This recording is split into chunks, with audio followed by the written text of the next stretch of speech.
Lumo, an AI chatbot created by the Swiss encrypted services company Proton. The company claims it is a privacy-focused AI assistant that works similar to ChatGPT, Google Gemini, and many other chatbots. As usual with these AI car builds, I will ask Lumo to build an economy car from 2010, where I'll build the car that it tells me in automation.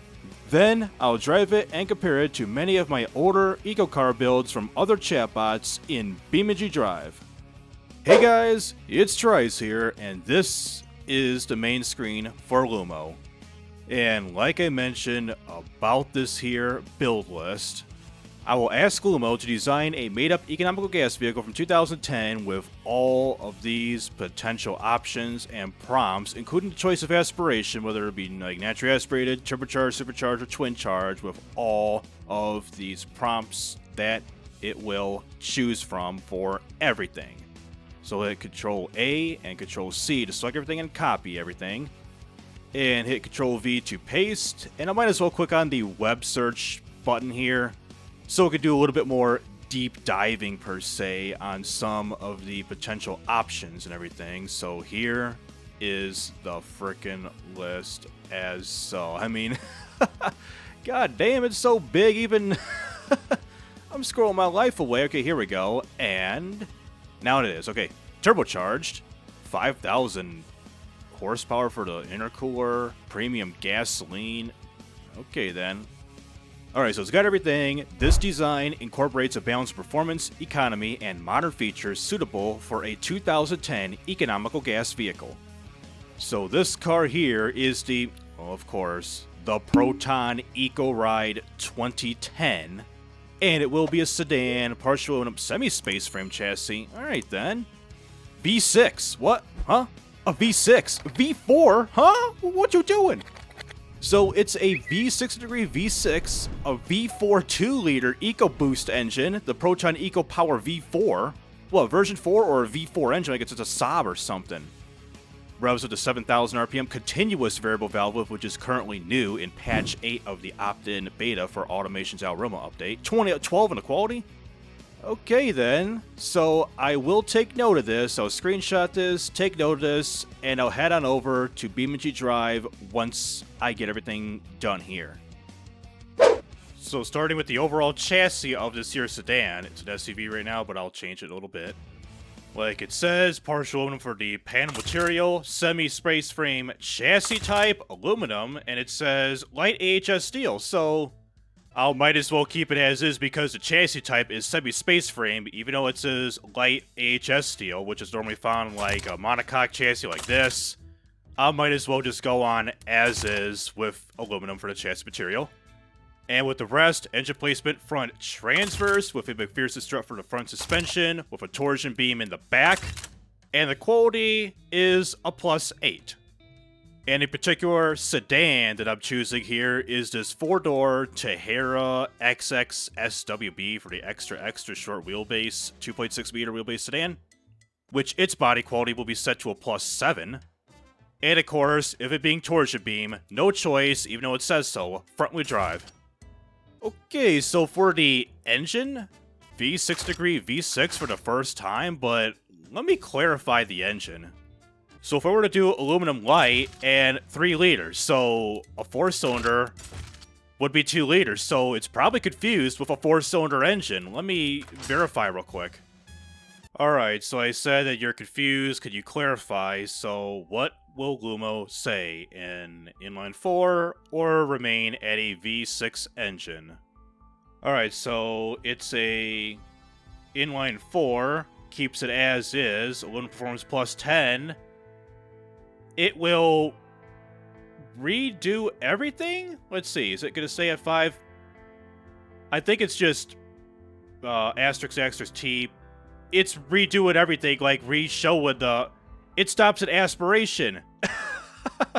It stops at aspiration, so inline 4 it is. Alright, so I did compare the difference between, like, the clarification build and the old one, so they are the same no matter what. So inline 4 it is, aluminum light, keep the board stroke as is, to keep it at 2 liters. with the use of a dual overcams 4 valves per cylinder with an aluminum performance head type. Interesting. That will be set to a +10.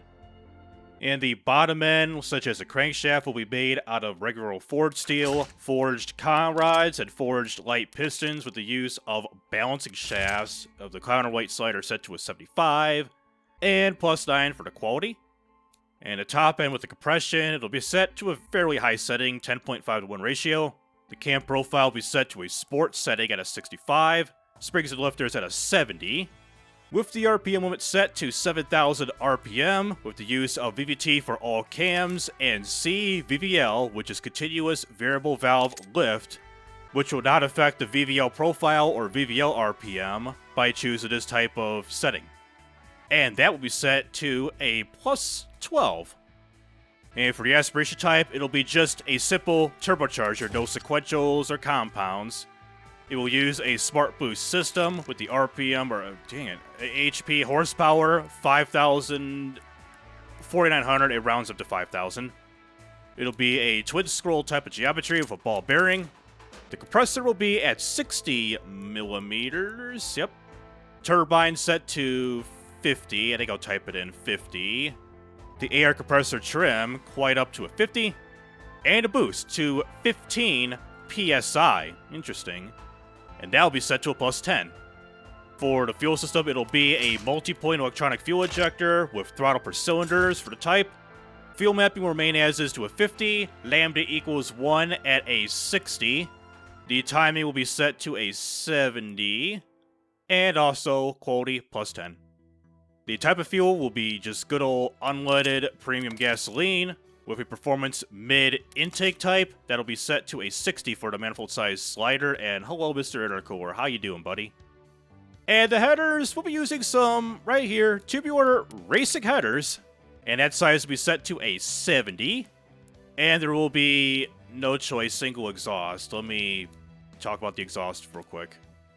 And asking for tubular race 70.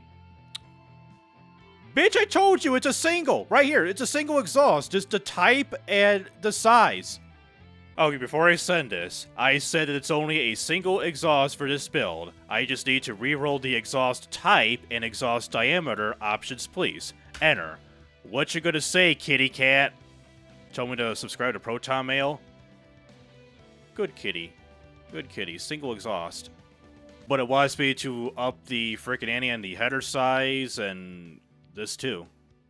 Alright, with the re-rolled settings, which was unnecessary, 75 for the header size, 60 millimeters for the exhaust size, ooh, which is closer. So I believe 57.1 millimeters is the closest because it's closest to 60 millimeters. Anything higher up will be way above that threshold, 2.5 inches, 63.5 millimeters. And we'll be using a high flow through-rate catalytic converter with a reverse flow first muffler, nothing for the second, and +9. And won't you look at that, we got a powerful ass engine, nice. So we got everything as is what Lumo has said for this engine. We got the power rating of 321.5 horsepower at 6,900 RPM, of a torque of 282.9 pounds-feet of torque at 3,600 RPM. So with the turbocharger, so first of all, it idles at 1200 RPM, and once you get on the throttle, the boost really kicks in and settles in at 2800 RPM, so a moderate amount of turbo lag that we got going here, like the old days of automation. So anyways, let me give you a little test run, just a basic dyno poll of this turbocharged Lumo-built AI engine right now.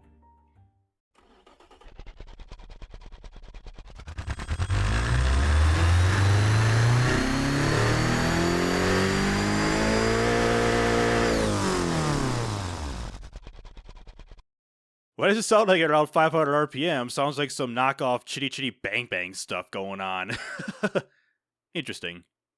Now, for the rest of the actual car build, so the gearbox, it says it will be a manual 6-speed with the top speed set at 140 miles an hour. Pretty big for an over 320 horsepower engine. And I did not set any parameters for like the gear ratios, first gear, spread, speed limiter, or any of the actual gear ratio numbers that we got here. So we're going to keep it as is.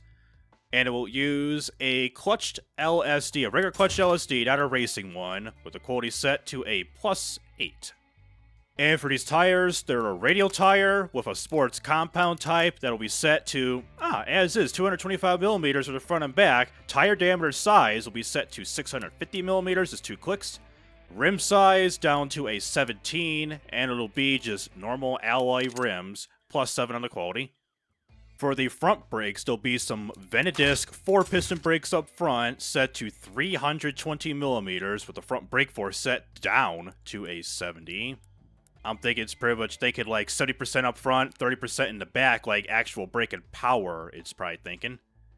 And the rear is a solid disc 2-piston set to 280mm, right on the money, down to 30%. Brake pad type will be set, okay, this will compromise some of the losses, to a 70, one off of the mark. And we'll be on the mark to +8 quality. Hey, I was 3 for 4. For the under tray with the aerodynamics, so we're going to be choosing the flow optimized setting with the use of cooling flaps. Says yes, cooling airflow will be set to 70 for the slider cooling airflow, 60 for the brakes. Damn, one off of the brake slider. Aerodynamics to +9. One off of there too. And for the interior, so it says NA, so it is not a convertible because it is just a regular old sedan. We got 5 seats, 2 in the front, 3 in the back, a premium interior with a premium infotainment system. It says infotainment, and below that says premium, so premium infotainment. Optimized weight will be leaning more towards, yes, light at a 60, with the quality at a +8. And the steering with the driver's safety aids, it'll be electric variable power steering with the use of just electronic stability control, no launch control, +7 on the quality of those. Safety standards stay at 2010s, with the advanced safety standards, 2010 safety standards, set to a +8 on the quality, and the weight distribution set to a 55, a little bit biased towards the front. And finally, the suspension, it will be progressive springs with gas monotube dampers, semi-active sway bars with a sport preset, set to a +9 on that quality. And right away, with the understeering oversteering graph, this is damn near perfect. It is right on the money in terms of drivability at 99.6%. Normally you could strive for 100%, but it's pretty much how it goes, not just for automation, but for BeamNG.drive and how it drives on there versus what it drives in here in this game. Cornering G is 0.98 G, so that's pretty nice. However, it's very drivable, very sporty to a point, quite comfortable, pretty reliable, 30.1 US miles per gallon. And it will take 185.1 months, which will be completed if it will be completed now, or started now. It'll take up until July of 2025, so a month ago this car would have came out. And also, I gotta name both the car, trim, and the engine. So the car, recalling that, this is called the Proton EcoRide. And the trim, I guess, 2010, as it says, 2010. And with the engine, I'm using the revised name, not the V4 kind. It will also be Proton, but the Proton Eco Power i4. The variant name next door will be the i4 2.0 liter Eco Boost. Okay, trying to be like Ford. Alright, so the general build of this car is done. Now I'll be prepping myself to design this car as is. In a time-lapse video, I'll be designing the exterior and prep this on over for BeamNG.drive. So let's commit to time-lapse of me designing right now. So for the design of this car, this is the first time using this car body as it's one of the newest ones to choose from in the Alroma update of automation. Anyways, for the front, I spent some time trying out many headlight fixtures and top grills to kind of replicate the 5th gen Hyundai Elantra. At first, I tried to make an extruded mold to create a custom grill, but it was looking weird with the headlights and flow of the body. I briefly put that to the side to work on the lower grille and side vents to continue with the wannabe Elantra look. Going back to the top, at first, I settled with a 2-piece grill set.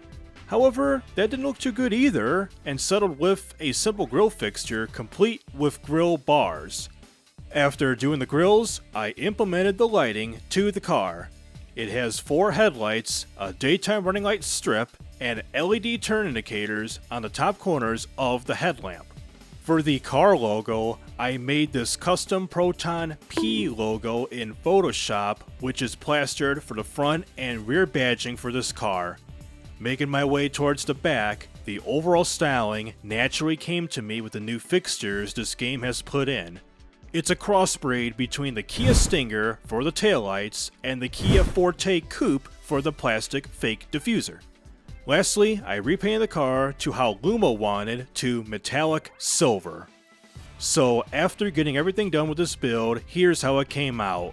This is the 2010 Proton EcoDrive 2010. This AI-generated car packs a lot of heat while being eco-friendly. For being 320 horsepower and 30 miles per gallon, it's a perfect blend of performance and fuel efficiency. So, after completing the Proton EcoRide 2010 with the design, before hopping over to BeamNG.drive, despite these problems we've got going here, such as the front brake force is very low, the short gearing has significantly reduced the car's top speed, the front and rear dampers are hard, the engine is losing a lot of power due to severely retarded timing, the rear tires are wide, and the clearance in front of the engine is getting narrow. Let's see how this privatized AI-generated car drives in BeamNG.drive.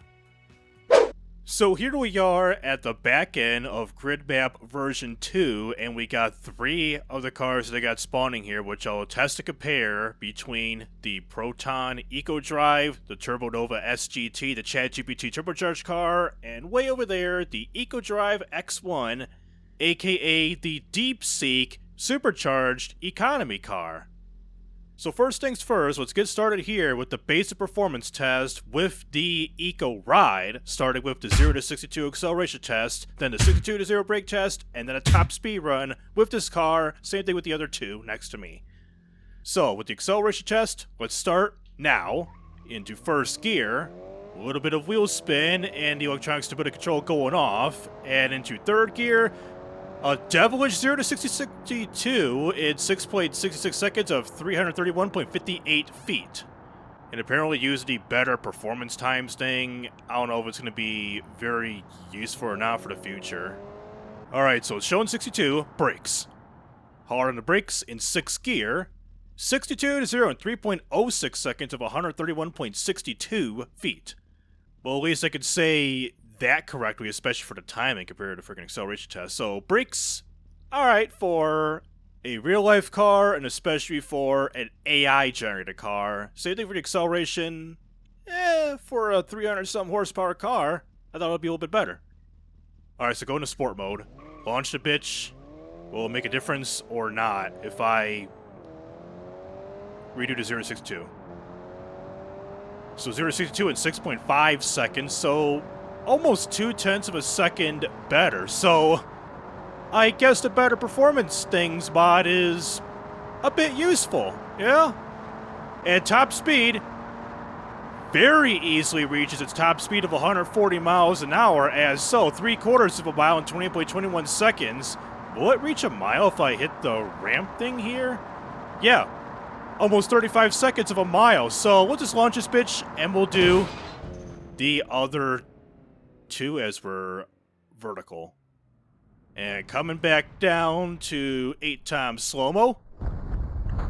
As the camera has a miniature seizure, the tires are broken, I know, the body's jiggling. And we'll land upside down, as so, with this big-ass intercooler for this car, thanks to having a near 5,000 horsepower rated intercooler that is generated for me for the AI-generated prompt Lumo. Alright, for the TurboNova SGT, the ChatGPT card, that's turbocharged, do 0.62, accelerate as we go, so 6.66 for the Lumo car. This got worse of 6.78 seconds, 340.88 feet. How about the brakes? And not only that, this car has a horsepower rating of a little over 100 horsepower more compared to the Lumo car. And close stuff, 63 to 0 at 3.01 seconds of 134.86 feet. So the time, about the same, just over 3 seconds and a smidge. And if I manually shift through the gears and fly through the first gear and wheel spin, and more wheel spin, about the same. So it does have 6 gears, just like the other car, the Lumo car, but the top speed will be reached at 156 miles an hour, and a little bit better stats with a half-mile time, 3/4 of a mile time. How about the 1 mile time? A couple seconds better. So, Mr. Tire, that was brutal for hitting a damn tire. And are we gonna suplex on the... No, we're not. We almost damn near suplexed on top of the Lumo cars, so 8 times slow-mo about flattened our roof end over end. And we'll land right side up on our 3 wheels, as this wheel is pretty much crushed. Wow. Alright, so fire up the DeepSeek Chinese AI car with that screaming-ass screw supercharger, if I recall. So, can it beat a 666? First gear we go. Very slowly as it screams itself into oblivion. And 7.02 seconds, 336.42 feet. How about the brakes? Let's see. That's a 62.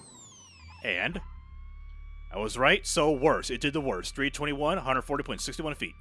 So, acceleration compared to the ChatGPT turbocharged car and the Lumo turbocharged car, this did the worst out of all of them because it makes 258 brake horsepower. Alright, sport mode, launch the bitch. 3,500 RPM launch. First gear. At least it's not a whole lot of wheel spin compared to the other 2 cars.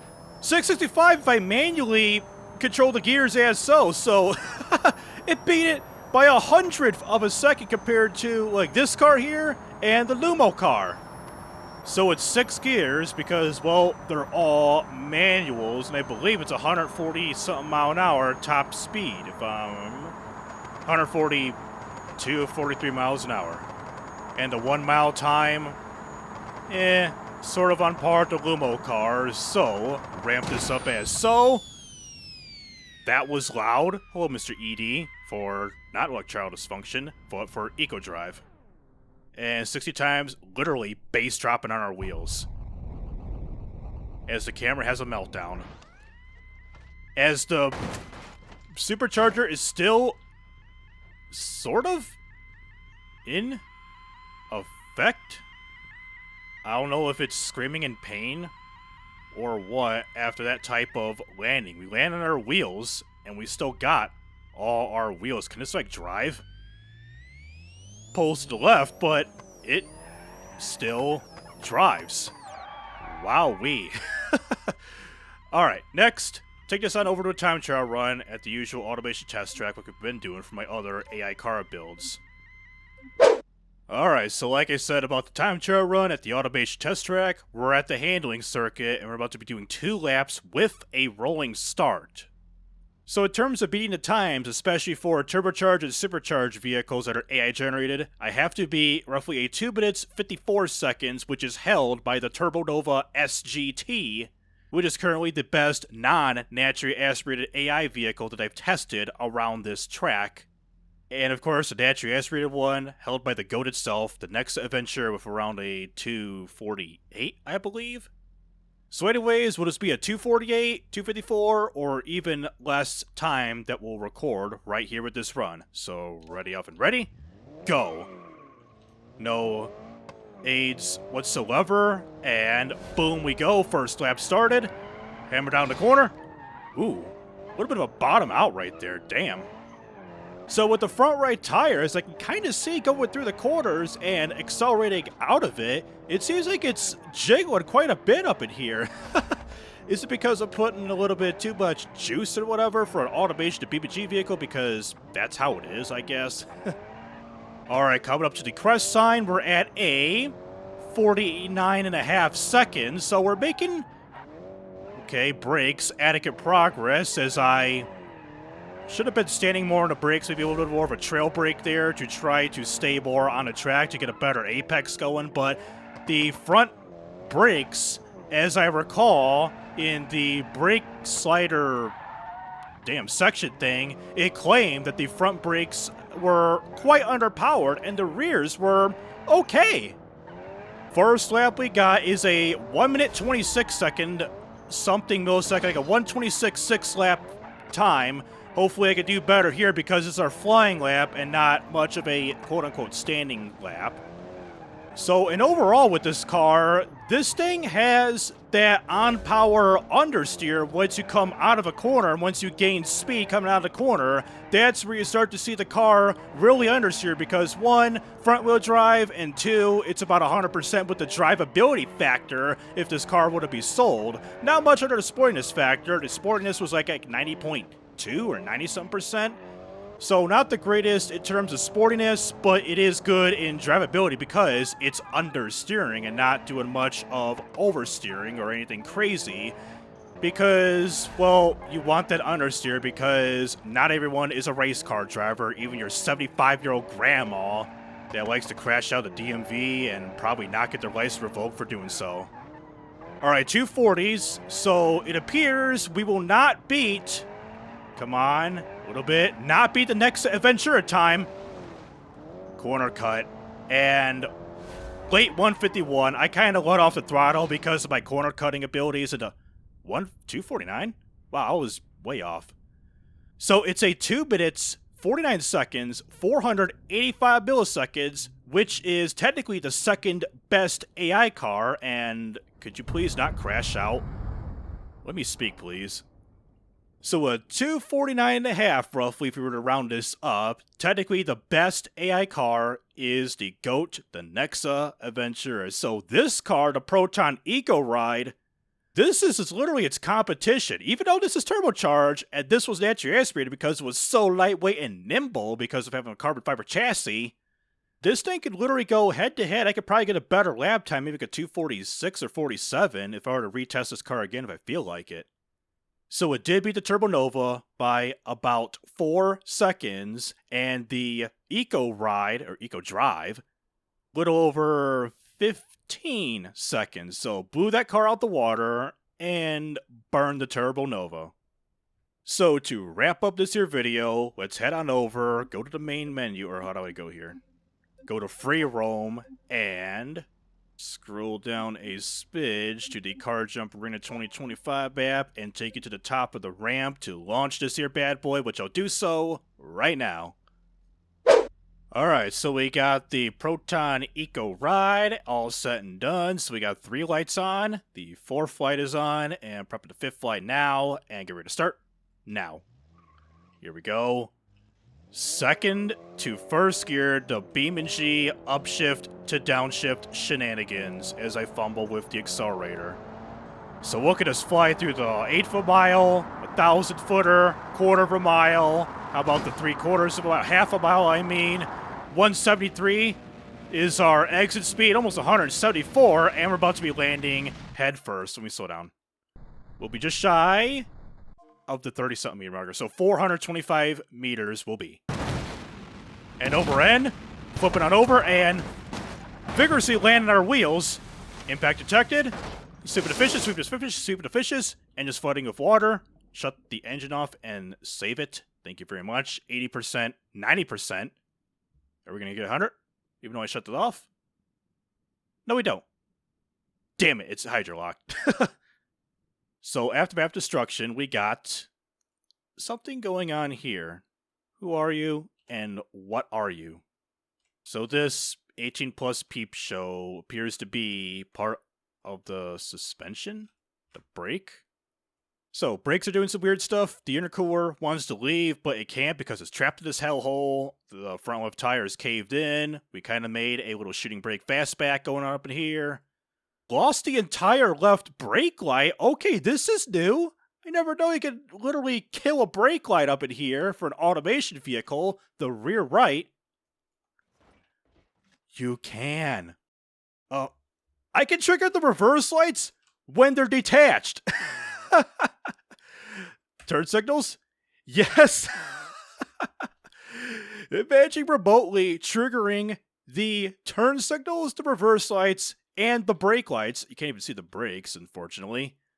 When the taillights are out of the vehicle like this. This is weird. I've never seen an automation BeamNG car do anything like this with the taillights. Wow. So, with the Proton EcoDrive 2010, that's literally how the vehicle is named according to the freaking Lumo program, this car is pretty much the Nexa Aventura, but it understeers and it's more powerful in terms of power compared to that car.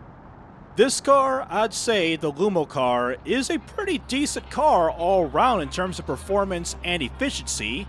It made about 30 mpg in automation, makes about 320 horsepower with a decent turbocharger. It understeers, but it does do the job all around. It's a balance of performance and efficiency, which is what the AI had thought in mind when it designed the car, as so the program, copied it in automation, and drove it in BeamNG. So anyways, that'll do it with automation and BeamNG.drive. And for those who are interested in this type of content, please be sure to like and subscribe so you won't miss out on any videos like this in the future. So this is TRIZE Rising Up, and signing out.